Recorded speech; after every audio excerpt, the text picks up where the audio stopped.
Hello everybody, my name is Peachy Banjo 8008, and you may notice that this is a very different style of video from what I normally do. Now, I'm no stranger to script writing and copious amounts of research, but it usually doesn't happen on this channel, and it's never been about music theory before. However, I found myself completely and utterly obsessed with the soundtrack to the latest and greatest entry in the Mario Kart series, Mario Kart World. Despite its $500 price tag. Okay, it's only $500 if you bundle it with the Switch 2, but still you can't play it on the original Switch, so you've got to buy the new console anyway. The game itself is really solid, speaking from my place of armchair spectation. But what I'm interested in more than just the gameplay is the phenomenal music this game comes with. Granted, Mario Kart games are well known for having really good soundtracks, especially over the last few editions. I've gotta say though that this is by far my favorite soundtrack of any Mario Kart game ever, and it's already shaping up to rank quite highly in my video game OST tier list overall. It really is that good. So what I figured we'd do today is go through a few choice songs of mine from the soundtrack, do a little more in-depth music theory analysis than I'm used to, and hopefully both you and I can gain a better appreciation for these songs and learn a little about music theory in practice. That being said, I'm by no means a musicologist. I have no degree or formal training at all, and I'm only 17 years old. The concepts I'll be talking about today are things I've learned about purely through taking band for the past 8 years and from watching lots of YouTube videos. Similarly, I am not a professional transcriptorologist either.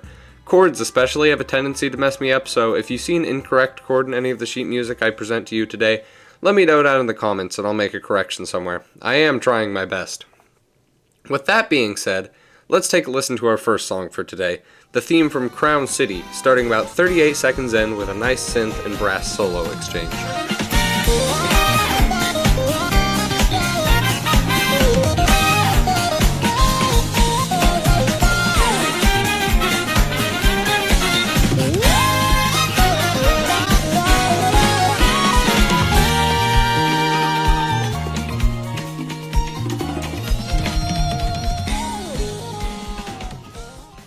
Okay, already we can see we've got a lot going on. So for starters, we have this really cool synth line that's going absolutely crazy with a bunch of quick swung 16th notes outside of our key of E flat major. If anyone knows what this kind of synth is called, by the way, leave the name in the comments because I'm a huge fan. It almost sounds like a talk box, but I'm pretty sure that's not it. Outside of that synth, we have this big brass section that sounds like it's mostly trumpets and then later saxophones when given the melody. Although it's not notated here, most of what they're playing is in octaves, which really gives that melody a much fuller sound. I also think that the synth is playing at least some notes in octaves, and if not, it really gives the illusion of the nice bright sound that octaves lend to a melody. The bass line, meanwhile, is played on this really cool slap bass sort of deal, and it's really delving down into the lower register of that instrument. I think something that's interesting about the bass line here is that a lot of the time it is playing notes outside of the chord. This is especially easy to see and hear in that last measure, where the bass is playing an A flat and the brass is playing a G flat, giving us a little bit of jazzy dissonance.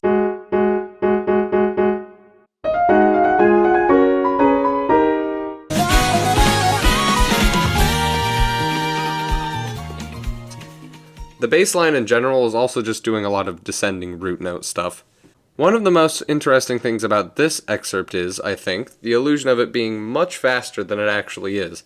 The track is only at around 125 or 130 beats per minute by my count, but because of a combination of the absolutely crazy drummer and the relatively quick harmonic rhythm, especially near the end, it feels like we're going a whole lot faster than we actually are. You can feel this difference when, just after this section, our harmonic rhythm shifts from averaging around 2 distinct chords per measure down to just 1, and it feels like we've slowed down significantly.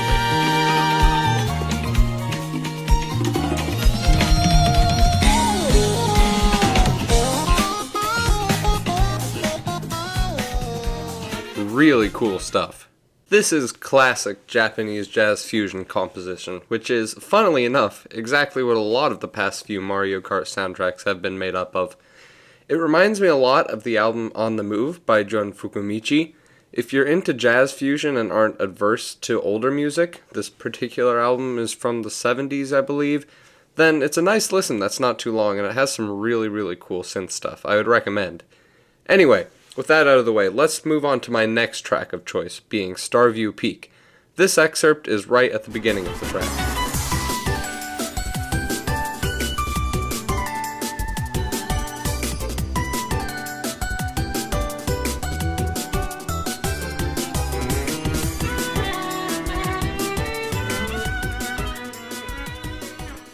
The biggest thing I noticed when I listened to this song for the first time is that weird descending arpeggio in the last measure. It really threw off my counting, because your brain sort of intuitively wants to align that high E with beat 1 of the next measure, but it comes in on the 4 and.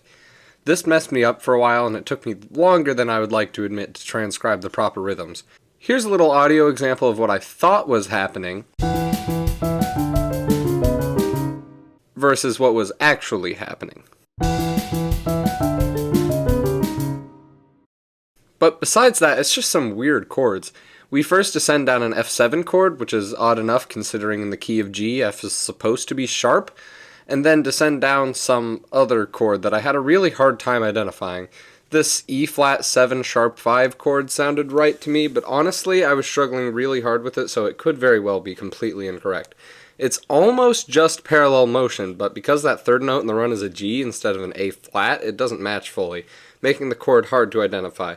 Whatever the case, it sounds really cool. I almost thought it was a whole tone scale maybe when I first heard it, but I realized that's not the case. Besides that, the relationship between perceived tempo and harmonic rhythm here is actually the opposite of what we had in Crown City. I thought the BPM of this song was much slower than it actually turned out to be, simply because here the chords are changing mostly every 2 measures, as opposed to 2 chords every 1 measure in Crown City. I suppose you could transcribe Starview Peak with 30-second notes and drop the tempo down to like 90 BPM or something, but to be honest, that's not how I hear the tune, and I'm not sure that would be convenient to read as a performer. Something else transcribing this song helped me notice is the instrumentation other than the main synth and the drum kit. Unless you're really trying hard to focus, all you can hear in this song is 2 different ice crystal synthesizer things and a breakneck drum line. However, if you listen closer, the left hand of a piano is going for most of the song, as well as an additional synth with a quieter but equally chaotic bass line and some barely audible pizzicato strings. Maybe it was just the recording I was using, but I could hardly hear the pizzicato lines at all, and I'm not entirely sure I transcribed them correctly. Anyway, that's about all I have to say about this track in particular. Maybe it's objectively less interesting than Crown City, but I personally think it's a lot catchier, and that it's a really unique take on an ice theme. You either tend to get lots of Christmassy sleigh bells or disheartening synthy ambience, so it's fun to have this bright track with harmonically complex runs in the trap beat drum kit underneath. Now, if you're familiar with this soundtrack, this next track is probably not a surprising pick at all, as it's widely considered to be one of the best in this game. For the uninitiated, however, let me introduce you all to the masterpiece that is Boo Cinema.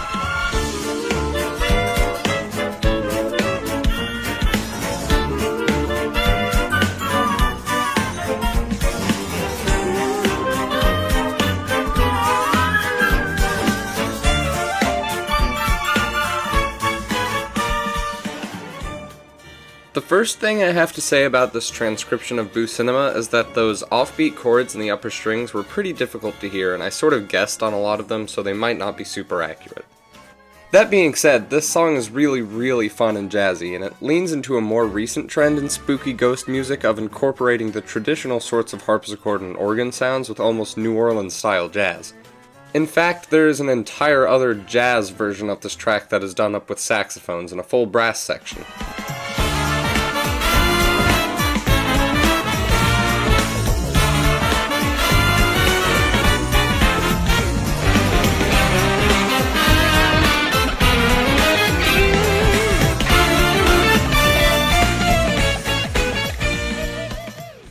The game seamlessly transitions between the main version and the jazz version, and a cool example of adaptive audio. There are actually quite a few pieces of adaptive audio in the Mario Kart World soundtrack, but most of them transition different tracks in and out during lap transitions. The DK Spaceport theme song has 6 different parts for each lap of the course that you drive on, with different stylistic theming for each.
Blue Cinema, however, doesn't have music determined by what lap of the track you are on, but rather what section of the track you are on. When you enter the film projector, the music shifts to the jazzier arrangement, and seamlessly shifts back to regular once you exit the projector. Other than the adaptive audio, I have a few other things to note, one being the key change halfway through this chorus section. This song actually changes keys a lot, but if you listen to the full song, you might not notice them because it's very good at changing keys seamlessly. Here we go from D minor to C minor, which just means taking that main clarinet melody down a whole step, and we do it through a transitional run in the harpsichord and in the contrabass. The harpsichord run is just chromatic, but the contrabass run is a little more interesting. We already got a run in the contrabasses that climbed upwards earlier, so when it goes downwards this time, it subverts our expectations, and you end up with this little glitch of a moment where you haven't fully processed we've switched keys until about halfway through the first measure of C minor, or at least that's how it is for me. Finally, the C minor section introduces a new stereotypically spooky instrument into the mix, being the theremin. I wanted to address this and clear it up because I've seen a lot of people calling it a whistle of sorts, which it definitely isn't.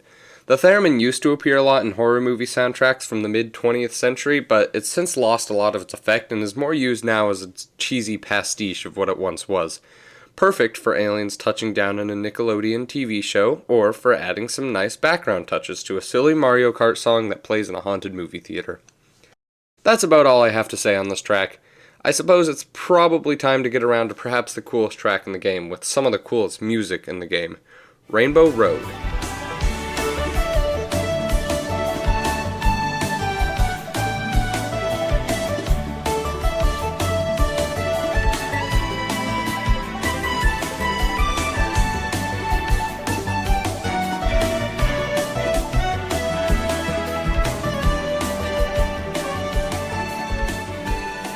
As you can probably tell by the sheet music, Rainbow Road also features a song that is split into several different parts for the different laps of the racetrack. To be specific, 4 different parts. I've gone ahead and transcribed each of the 4 parts, and I want to take a look at each of them individually as a good way to point out the musical concept of theme and variation.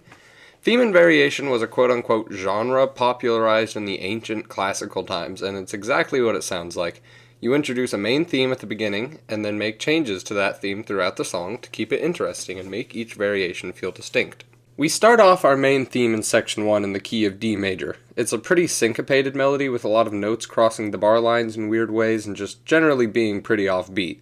This first section also establishes a general chord progression we can expect to see repeated throughout the tune, even if we change key, bouncing a lot from the tonic to the subdominant before moving into some more complex stuff, but still staying in the key until that penultimate E chord before resolving. This same sort of structure will be repeated throughout the song, so keep an eye or an ear out for it. Other than that, we can take note of some other parts of this song that may pop up in future variations. A lot of chords played by a string section, a similarly syncopated bass line, and a very Nintendo 64-y sounding synth lead. Keeping all of that in mind, let's move on to section 2.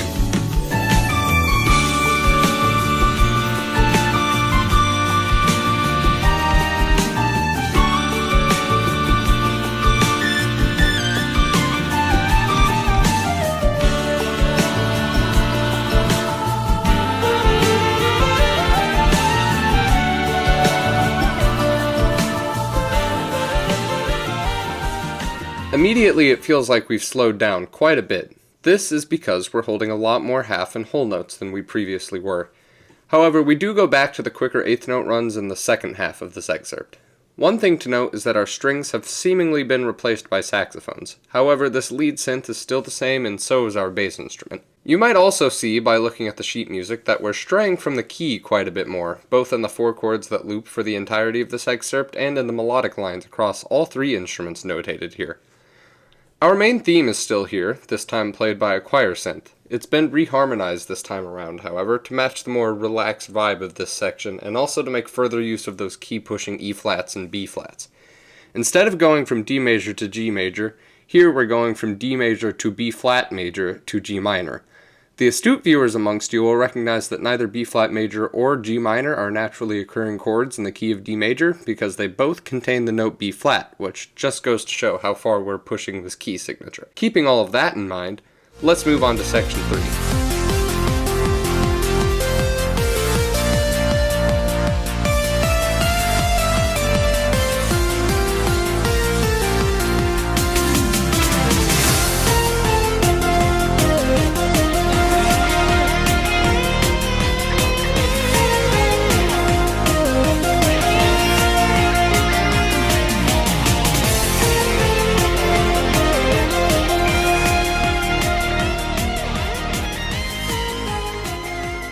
We've now completely made the jump from D major to F major, and now suddenly the way that the main theme was reharmonized last section makes a lot more sense.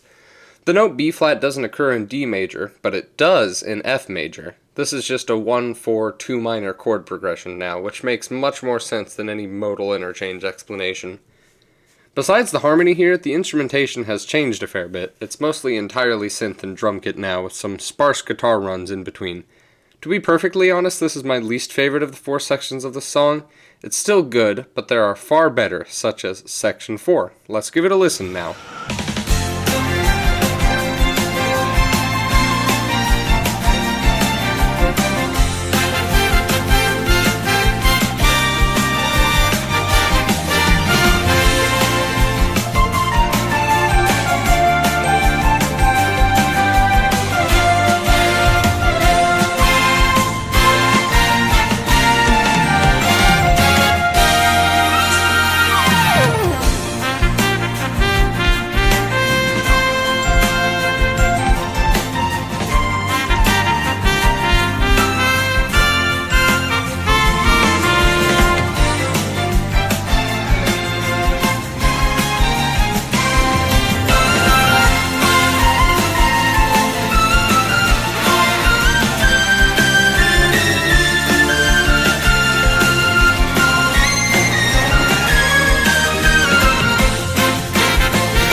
You have no idea how long it took me to transcribe all of that.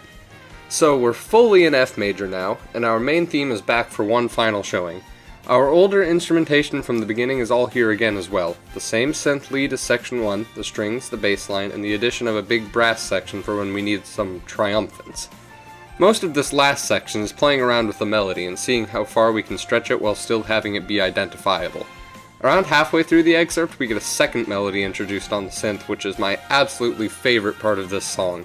That transition from the F to the C sharp augmented, and finally up to D minor is one of my favorite moments of this entire soundtrack for me. And that's Rainbow Road. Before we end off the video though, I would like to do a little bit of compare and contrast. While Mario Kart World came up with a lot of its own really good tunes, it also remixed over 200 from Mario games before it. There are a few remixes that I think are very interesting new takes on songs that I would like to do a bit of comparison with before we finish up. Let's give a listen to the original SNES Koopa Troopa Beach theme, and then give its fresh new remix a listen.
I really like this new remix. Koopa Beach was always my favorite track in Super Mario Kart, and one of my favorite songs from that game as well, so I was super happy to see it finally return in Mario Kart World. I think the new remix suits it very well, and although I've seen some complaints that its new electro dance style ruins the intent of the original, I think that this new version is a lot of fun and a fresh take. It would have been more disappointing, I think, if we had just gotten another run-of-the-mill boring old beach theme. One thing to note is that this new arrangement is slightly faster than the original. I'm not quite sure why. Overall though, good remix. Keeping on the trend of SNES tracks, let's move on to Vanilla Lake.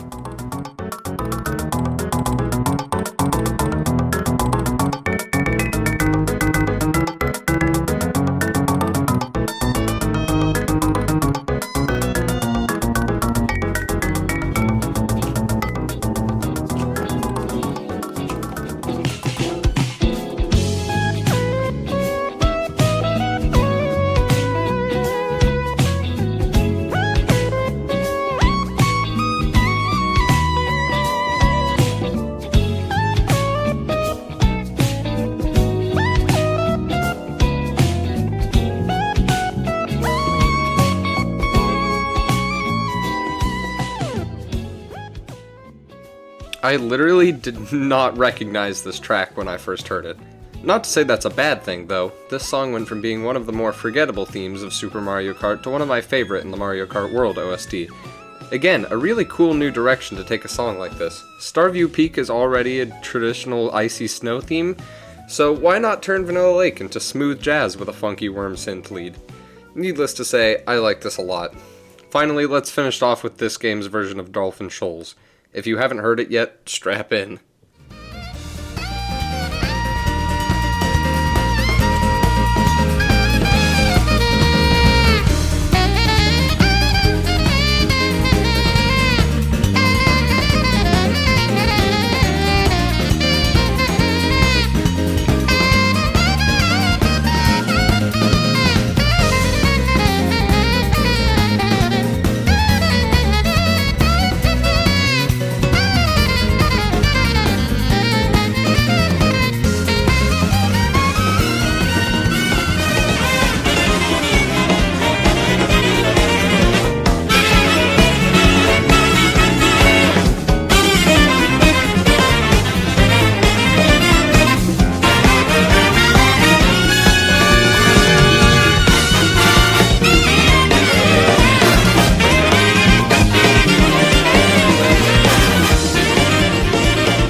What am I even supposed to say about a remix like this? I think everyone knows that the original Dolphin Shoals music was some of the best in Nintendo history, and turning that saxophone solo into a somehow even jazzier saxophone section soli was probably the best decision that has ever been made in the universe, ever, of all time. It's just so good, and even after we get the infamous Mario Kart lick, we go into a whole new section of the song, where the saxophones just keep going in all these tight harmonies.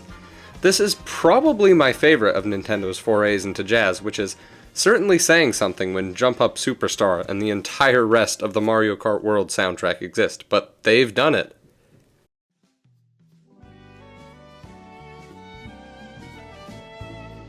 That's about all I have to say on the Mario Kart World soundtrack. Well, okay, it's not anywhere near all of my thoughts on this massive OST, but this video is already way longer than I expected it to be, and we've only gotten through like 6 or 7 tracks out of 297? I might make another video about this game's soundtrack at some point. I haven't even played the game yet, so I'm sure I'll make many more discoveries once that happens. For now, though, that's where we're going to leave it. Thank you very much for watching, and goodbye!